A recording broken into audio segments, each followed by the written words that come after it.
Et je voudrais qu'on discute un petit peu d'aujourd'hui, certains blocages, et peut-être du petit pas en arrière qui va nous permettre de nous enlever ce blocage. Combien d'entre vous ont déjà entendu parler d'Aurélien Maca? Okay. Aurélien a écrit un livre qui s'appelle « Je gagne ma vie avec mon blog ». Et dedans, il raconte en fait son parcours, son trajet depuis le moment où il était en Australie et il rentre de France et il décide de lancer un blog et de gagner de l'argent avec.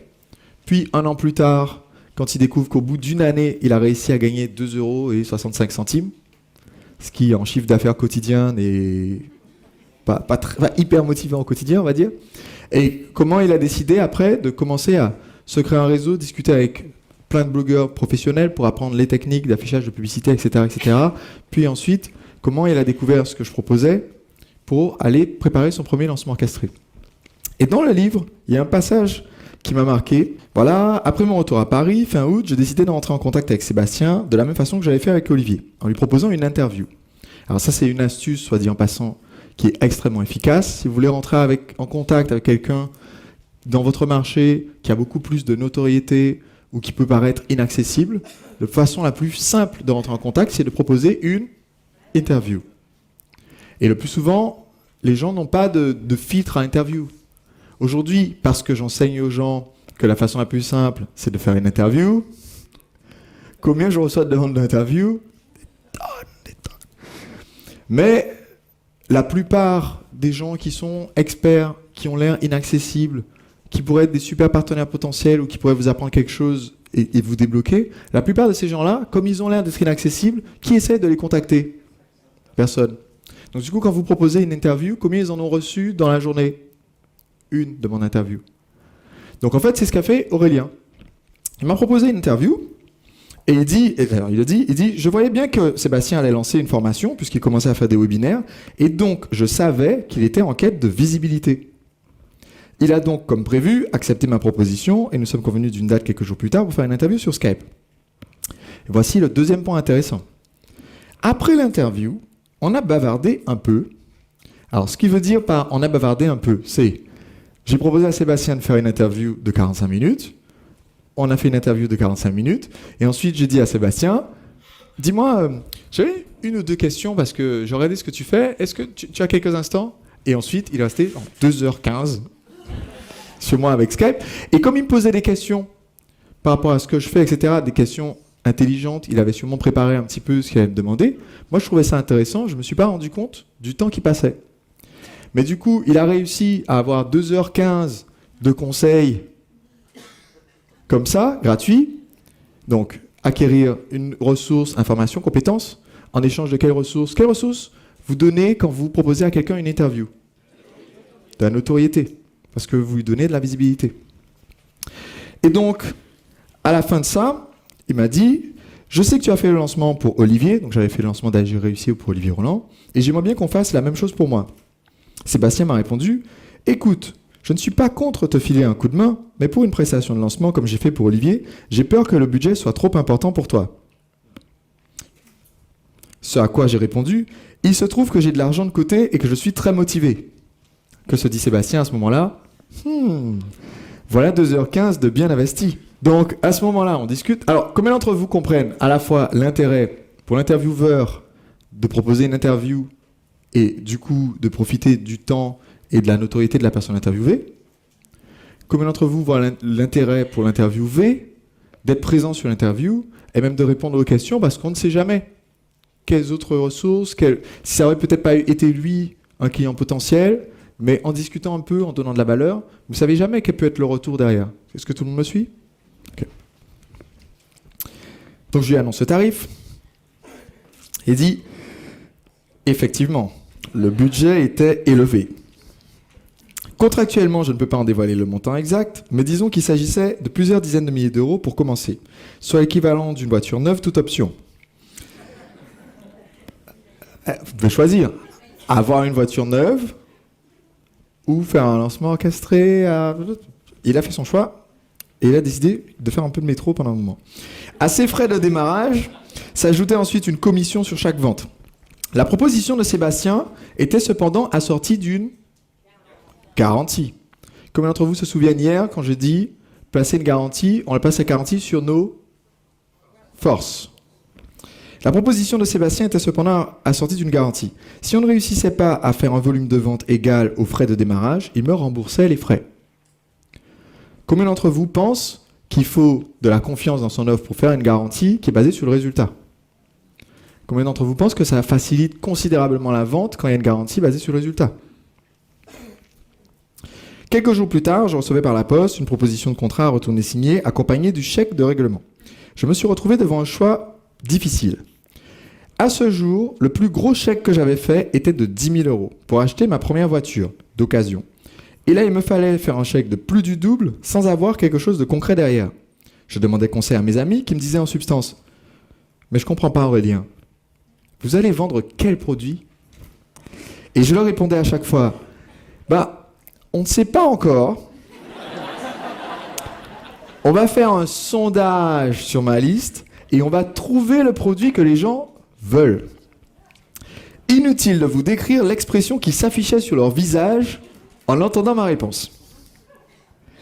Et puis il dit, voilà, quelques jours après, il en discutait avec Nicolas Lombard, qui avait monté une start-up, qui lui avait donné rendez-vous dans les bureaux.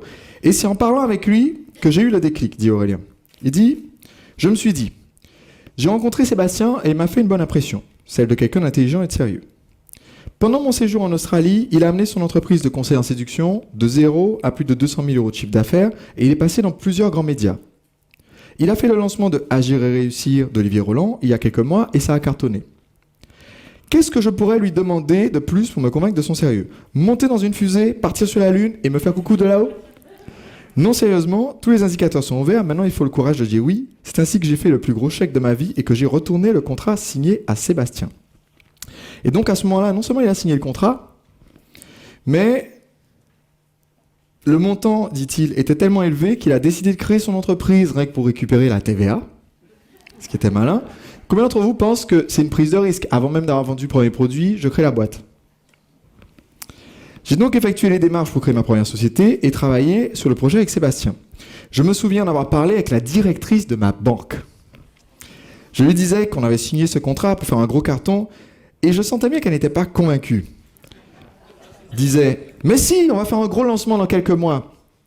Et lui, sur son expression de visage, il disait « Tu parles, oui ?» Et il dit « Un de ses plus grands regrets, c'est qu'elle soit partie avant mon lancement. J'aurais tellement voulu qu'elle voie le résultat 1 an plus tard. » Combien d'entre vous ont aujourd'hui dans votre vie quelqu'un ou des personnes qui semblent se dire « Tu parles » quand vous parlez de ce que vous allez faire? Ça apporte quelque chose personnellement que de pouvoir dire « Ok, voilà ce que j'ai réalisé, même si on n'a pas cru en moi. » Maintenant, quelque chose qui est important avant de continuer sur ce point de l'imitation que je vais aborder, sur ce côté « j'ai réussi malgré les personnes qui ne pensaient pas que je vais réussir ». Cette réussite-là, mon conseil, c'est de la prendre comme une façon d'inspirer ceux qui, à l'origine, étaient bloqués, ne croyaient pas en votre projet. Parce que il ne faut pas le prendre comme quelque chose qu'on va leur balancer à la face, d'accord? Est-ce que vous voyez la différence entre les deux? Le but, c'est pas de dire « En fait, j'ai réussi, vous étiez tous une bande de gros nuls, vous m'avez pas soutenu » et de jouer à la poule rousse dans la petite histoire pour enfants. Comme personne l'a aidé à faire le gâteau, ben personne ne goûte à mon gâteau. Là, au contraire, en fait, vous allez accomplir quelque chose que d'autres pensaient impossible et ça va ouvrir des horizons. Dans ma famille, j'étais le premier à faire une classe préparatoire. Parce que c'est quelque chose apparemment d'extrêmement difficile. Moi, on ne m'a pas dit ça avant de m'inscrire, donc je suis allé. Mais c'est extrêmement difficile. Et du coup, tant que quelqu'un n'avait pas, entre guillemets, prouvé que ça marche, d'accord, j'ai beaucoup de cousins et cousines, mais j'étais un des aînés, et j'étais le tout premier à y aller.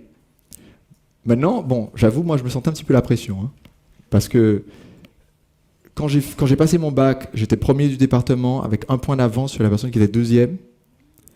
Donc, si après, derrière, je fais classe prépa et puis j'avais décidé, bon, je me casse finalement, je vais faire autre chose de ma vie, là, je pense que ça aurait découragé plus d'un qui venait après.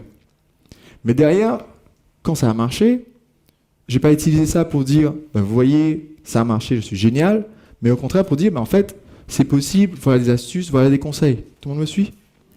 Donc dans votre vie personnelle et dans votre vie professionnelle, quand vous allez atteindre les résultats que vous visez, Le but, c'est pas de les afficher à la face du monde en disant « personne n'a cru à mon projet, mais en fait, vous êtes tous des gros nuls », jamais faire ça, mais plutôt de dire « écoute », de penser peut-être que ces personnes-là, quand elles ont essayé de vous dissuader, c'est par amour pour vous, parce qu'elles ne voulaient pas, parce que dans leur vie à elles, elles ont peut-être peur de prendre le risque, et elles ne voulaient pas que vous soyez déçus. Et elles se disaient elles-mêmes, elles imaginaient, elles se projetaient dans si elles-mêmes elles vivaient l'échec, qu'est-ce que ça leur ferait, et elles veulent vous éviter ça. Donc une fois qu'on a réussi, on ne peut pas leur reprocher d'avoir fait quelque chose avec une bonne intention à la base. Tout le monde me suit? D'accord.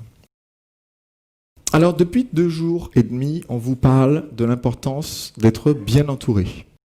Est-ce que vous pouvez me dire pourquoi c'est essentiel? À haute voix. Pour être inspiré? Pour être motivé? Pour être tiré vers le haut? Avoir de l'inspiration, on l'a dit. Des ressources en plus, oui. Pour aller plus loin, pour réfléchir à plusieurs, important. Ah oui, mais être bien entouré. Justement, qu'est-ce que ça apporte? Partager les succès, mais aussi la bonne énergie. Partager les échecs. Ah, j'ai entendu 2 choses en même temps. Un engagement, donc avoir des gens qui nous aident à tenir ce qu'on a annoncé. Je voudrais revenir sur cette notion de partager les échecs. Pourquoi est-ce que je pense que c'est important? J'ai demandé tout à l'heure à Sergio d'intervenir sur ce qui constitue un bon mastermind parce que, vous avez entendu, j'ai fait la proposition de mon mastermind, celui des agisseurs, mais pour moi, toute personne qui ressort d'entrepreneur libre devrait se constituer son groupe. Quand vous ressortez là, du séminaire, il y a peut-être des personnes que vous avez rencontrées qui devraient tout de suite faire partie de votre groupe. Il y a des personnes qui sont dans votre entourage et qui sont peut-être plus dans votre réseau faible et avec qui vous devriez proposer de créer quelque chose. Parce que je sais que, déjà, premièrement, c'est physiquement impossible que tout le monde fasse passer du mastermind des agisseurs. Ça ferait un sacré groupe. Je pense que ça serait plein d'énergie, hein, mais pour l'interaction interpersonnelle, ça ne serait pas possible. Mais je veux quand même que vous ayez tout ça dans votre vie. Donc quand on parle des critères pour que ce groupe soit réussi, il faut aussi que vous vous disiez, dans ma vie, comment est-ce que je crée cela? Et ne pas se dire, je vais faire partie que d'un groupe, mais dans votre vie, vous faites déjà partie de plusieurs groupes, plusieurs cercles personnels, professionnels. Vous allez vous créer un premier mastermind, je peux vous garantir que 2 ans plus tard, vous aurez aussi un deuxième mastermind sur une autre thématique, avec d'autres personnes qui ont une autre vision. Vous me suivez? Quand Reed dit que ça lui a pris 25 ans pour rejoindre le groupe de Jeff Walker, maintenant qu'il a rejoint le groupe de Jeff, il est à l'affût d'autres opportunités de faire partie d'autres groupes. Et je parle souvent d'entrepreneurs que j'ai rencontrés qui vivent au Brésil, aux États-Unis, en Afrique du Sud, etc., en Australie. Et tous ces gens-là, c'est les gens que j'ai rencontrés parce que je fais partie d'un groupe qui parle de marketing, je fais partie d'un groupe qui parle de comment on va gérer notre temps et vivre mieux notre vie. Et que ces gens-là m'inspirent dans chacun de ces domaines-là. Et si vous pouviez, vous aussi, devenir un entrepreneur libre? Mon entreprise réalise environ 1 million d'euros de chiffre d'affaires par an et je la gère en travaillant seulement 1 jour par semaine, le jeudi. Comment est-ce que vous pourriez, vous aussi, avoir un système marketing qui vend vos produits et services en automatique sans votre présence constante? C'est ce que j'explique dans ce livre, Le secret des entrepreneurs libres. Vous allez y découvrir les techniques utilisées par mes clients dans 25 secteurs d'activité différents et vous pouvez en ce moment recevoir le livre et le lire et décider seulement après si vous souhaitez le payer. Allez sur entrepreneurlibre.com/livre afin de le recevoir, le lire et me dire si vous pensez qu'il en vaut le prix. Plus de 15 000 entrepreneurs en ont déjà profité et j'aimerais que ça soit votre tour. Donc entrepreneurlibre.com/livre.